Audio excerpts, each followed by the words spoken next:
sila tua mtali taunaga maganga fono ao feitula fono ya mai patalo ka foi ni ka fo mai le to lo to so fu mo tato ola tato te moi manuele fati sa mala tia te tai ana le se no le to na ya tato ni ta tato ke le mo no file mo no mato no fie ya tato ke la foi ile langi mo mama so fu mo mia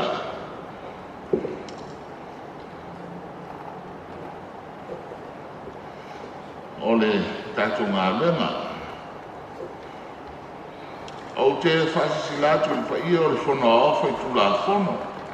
O au tau le mangina nei le whasisilanga mai wanga whau whai. O ro pūlea le Mālō e whauto inai le tōfia ina. O le Afioga i a Tuimalealifano Va'aletoa Sualauvi le lua. Mo le tofi o le ao le Mālō. E tu sai man ta upos fu walu pui lima pui a o whawai o le Mālō tu do tasi o Samoa au te whatatia lea whasisilanga mo le tōfia ina o le ao le Mālō i le lau la whono le whono au whaitu la whono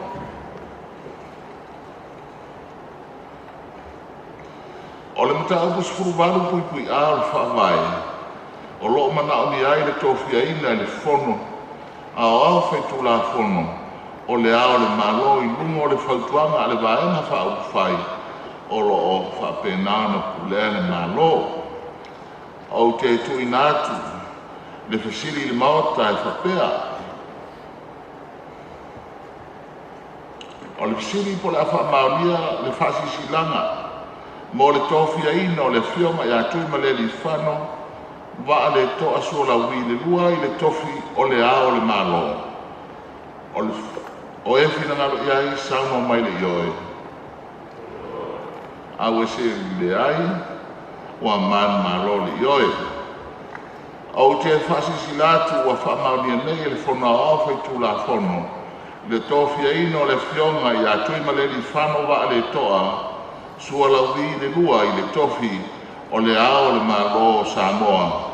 mo le 5 tausaga. Ia, ma o le avanoa nei o te tāpā lau Afioga i le Palemia mo sau Samoa. Lau Afioga i le whongtalai, whapewhoi le mamalu i suis whono au whaitu la whono o le Mālō tudo tasi o Samoa. I ola veia whasino i ainga malatu tama. Tama hoi mo lantu ainga. Te nane le usonga tu mua o puleono i sanga whai. E ale whawhonga tāpu e mai o le kovan sili ma whainga Mālō tu tuila ma le motu sā. O ma manu lava a wāne whananga furu ma le nofo ma pū. Whatoi ma toa ma upu i manu tere. E ma tua lava le tuu i whanono ngā manu i au ona le tua lo tāpu i au tātu whaipu. I le tofi ai o le Afioga tu ia ana, vea mao o le tātou Mālō. O leisi lenei tai au fōu i whai o le Mālō, tuto tasi o Samoa ma ona talatu. E avea ia o masui o le maota nei, momoli ai le whamalo i le Afioga Tuimalealifano Vaaletoa e tu sai malona val awini sai ana lue i le Mālō e vea o seri i malu o le Mālō o seri i loia fo'i whauina mulmuli ane ai le tofi ai i le tofinga mamalu o le sui tofia mo le silia i le 20 tausaga. I le filifili ai o le ao o le Mālō. E na o tu Mālō ma le atoa tanu mawhiti le lua i le tausaga i lua afe ma le fitu. Saia i lava lona le suafa Tuimalealifano i le whainga filifilinga. Whaalua o le ao o le Mālō. le lua pe malefitu ma le lua pe su ma le lua ai peta e le'i fa'amoniaina o le finagalo lanā o le atua e te ono sa'i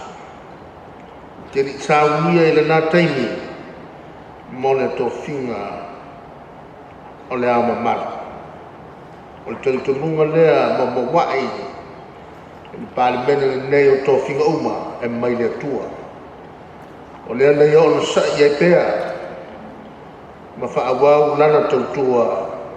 i le fono sui tofia fa'alua ona gai pea le mauta lenei e tofia le fioga i le tui atua e avea maao le Mālō Samoa mai faiuina le tofiga o lo lenei i la sogosfulu ma le lima o le masino lenei o lenei ua mala'au le atua e ala i le mususuga lilo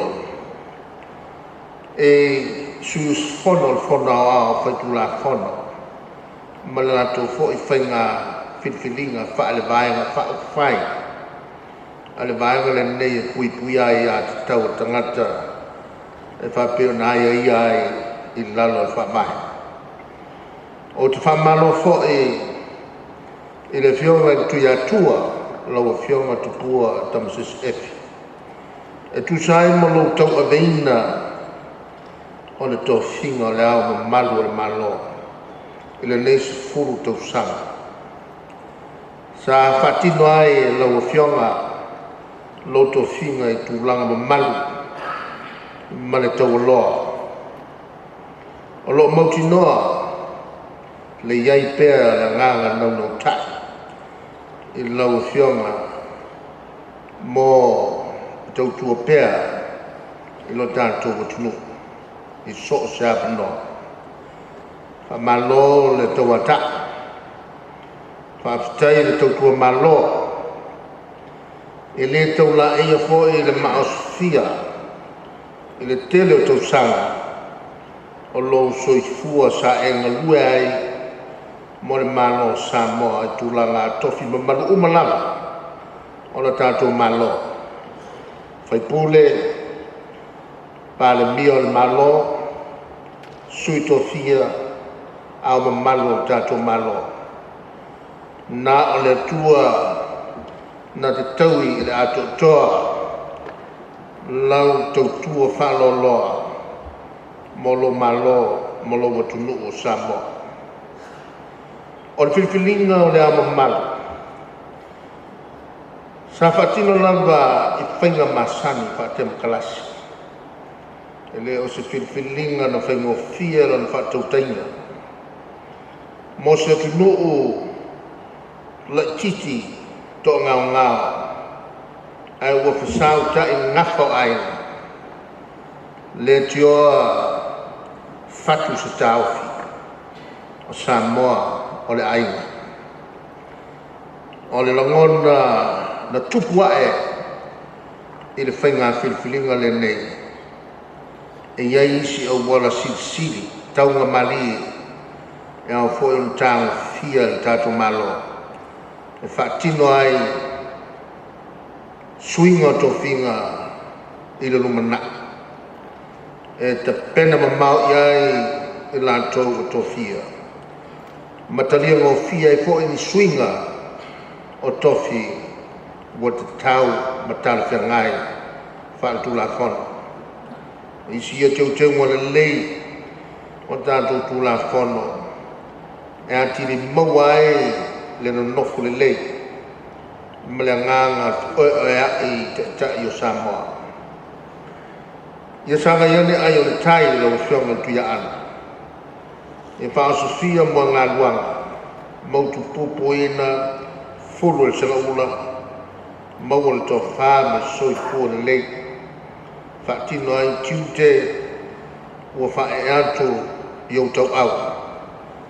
a ou ta'iana o le tatou li'i o le ua ta'ita'i tautua o le fo'i muamua mulimuli ou mamana fa'amanuia le atua i lo wala gini. Lo fionga le fong te lai. Pe a mai le se fai kunga fo i le stone e fai ai le fatau tonga. E on fa penafo le on fonga ina le malu le mauta mo le fa mai moe e se aso i luma. Se fua me manuia.